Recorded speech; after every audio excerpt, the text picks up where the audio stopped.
One, two, three.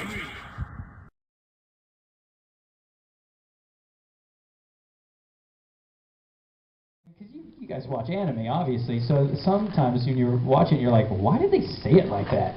Well, the script is written that way, and they sometimes don't let us change anything, even if it's awkward and backwards or whatever. So yeah, it could be irritating as far as that. But the easiest thing, I don't know. I guess it depends on the show and the character. I don't know. The easiest thing, the most fun is to have characters that have some kind of depth and emotion. So when you get to play some emotional scene, or you get to cry or scream or yell or something, that's the most fun. If you're just playing a character that just is just there, is flat the whole time, as far as it just gets boring. Yeah. I also supposed to be about voice acting, but I was curious about your motion capture work as well. One, which one do you prefer? And two, for motion capture,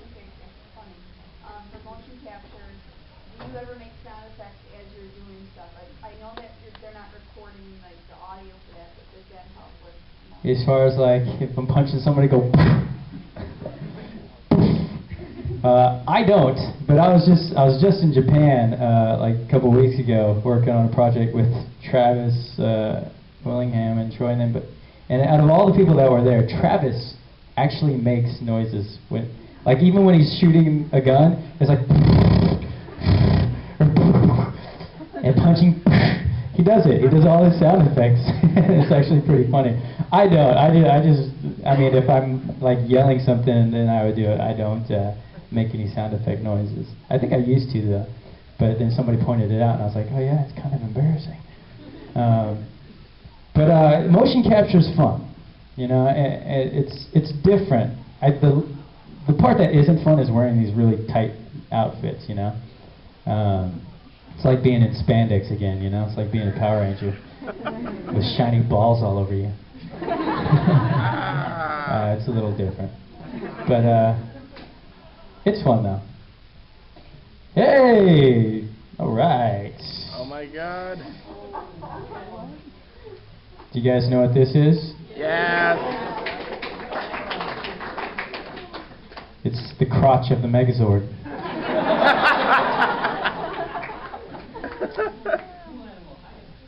I know.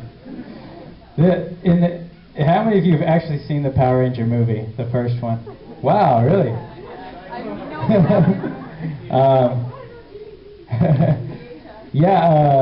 That I added that line actually there. The scene was originally, she goes through, if you haven't seen it, we all lose our Power Ranger powers, and so we have to find our inner strength.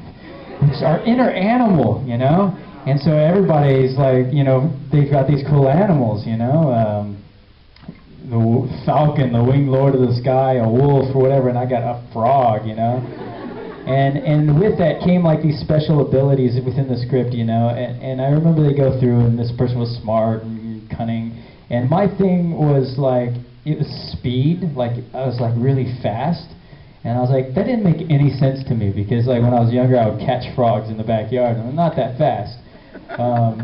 And so I brought that up to the director, and I was like, could I like be bummed about getting the frog, because it's kind of not as cool as like the wolf or a falcon, And he was like, well, let's do it as written in the script, and then maybe we'll try it that way and see how it works. And so we tried it that way, and she, comes to me, and I'm bummed. I'm like, I'm a fraud.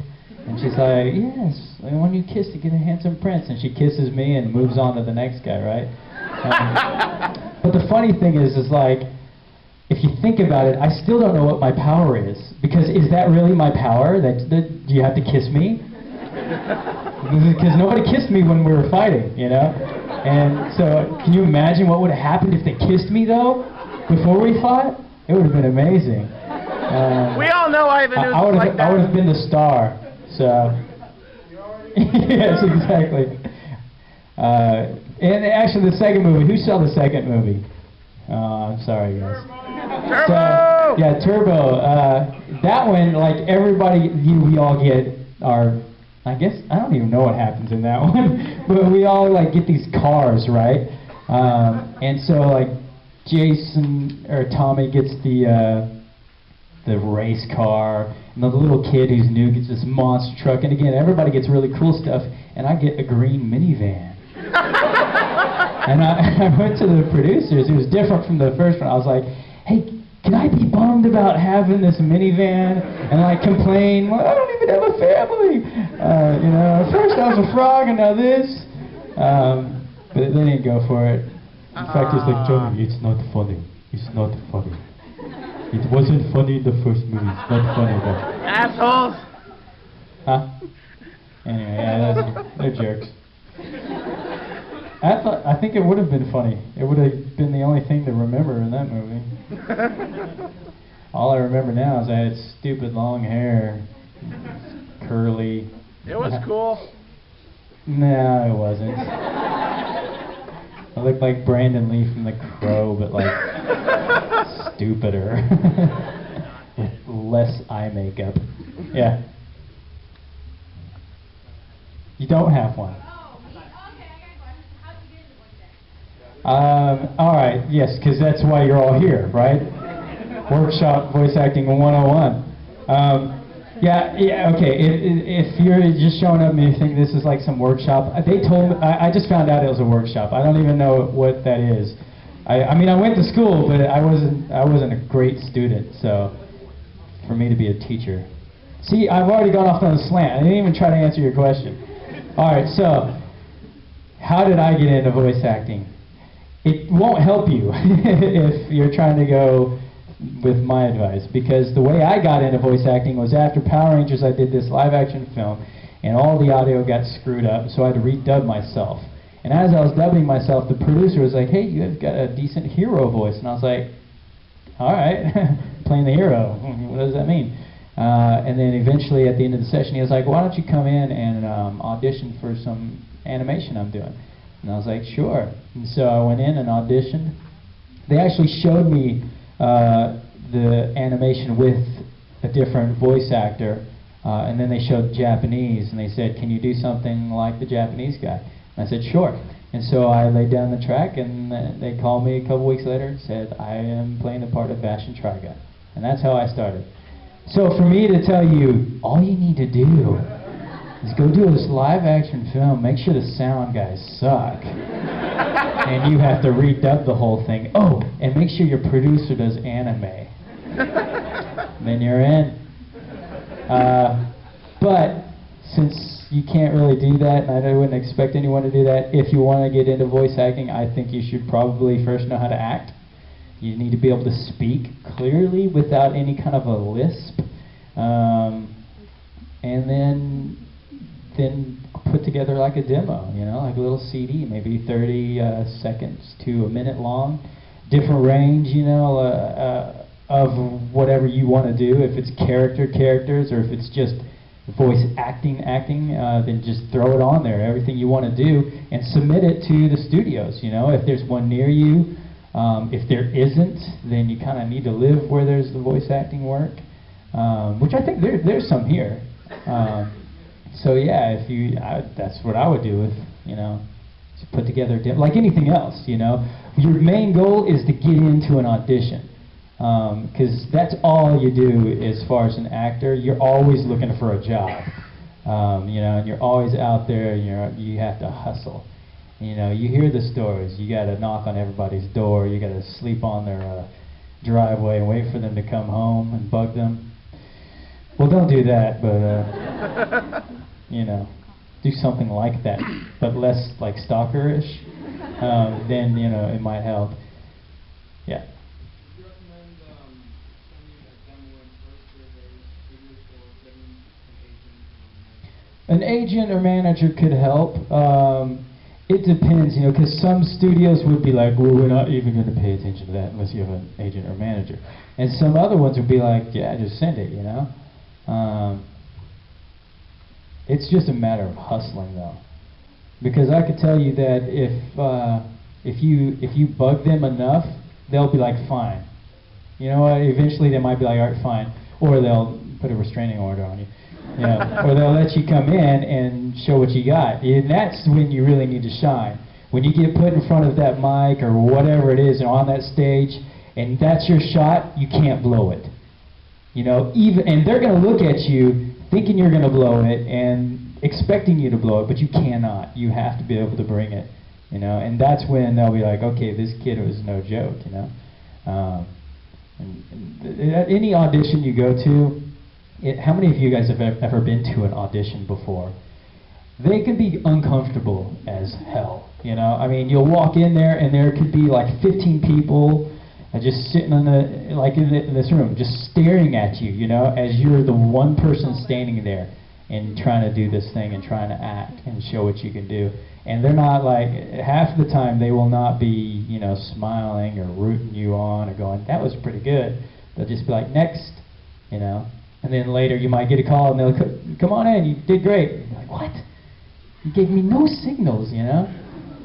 I remember when I auditioned for Power Rangers, you know, I went in and actually I was in Texas at the time, and they had this cattle calls all over the place. So like thousands of people would show up to these auditions, you know.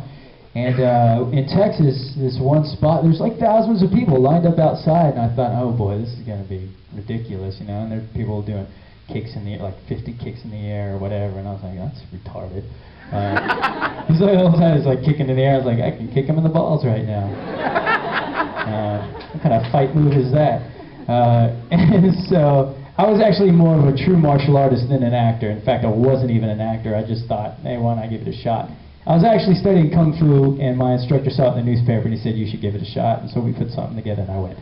Anyhow, I went to this audition, and they started to bring us in like maybe 15, 20 at a time. They lined us up against the wall, you know, and there's like 2 or 3 of them. They look at you like this, you know, just stare at you, and they whisper at each other, and then they go, okay, you can stay, the rest of you go home. And that was it. And luckily I got picked to stay, you know. I was like, wow, okay. So the first time it was just based on looks, you know. If you were okay looking, you made it through. And luckily I did my hair that day. And so then they brought us back in to do some martial arts stuff, or at the time for that audition it was like you needed to know, like you had to know some kind of martial arts or gymnastics or dance. Like you had to know one of those at least. You couldn't just be an actor. Now I think you could, for Power Rangers specifically, you can just be an actor because they'll bring a stunt person in. And so then we came back in and would show off our stuff, you know, and mine was martial arts. And I had actually brought a friend with me. And most of my friends, I talked to them about it, and they're like, dude, you're not going to make it, don't even waste your time. But one guy was like, I'll go with you. And he's this awkward white guy that thought he could break dance. But he couldn't, you know, or at least not very good.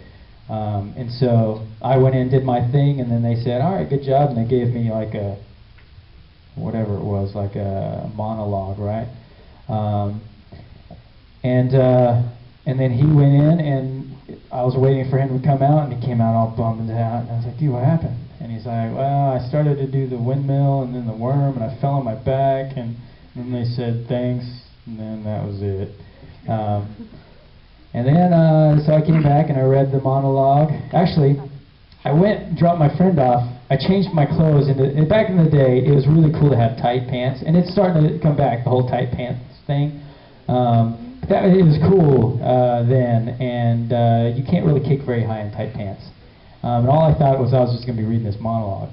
So I come back, you know, and I have this monologue prepared. I don't even need the paper anymore, you know. Not that I was that good, but it was just, I thought it was cool.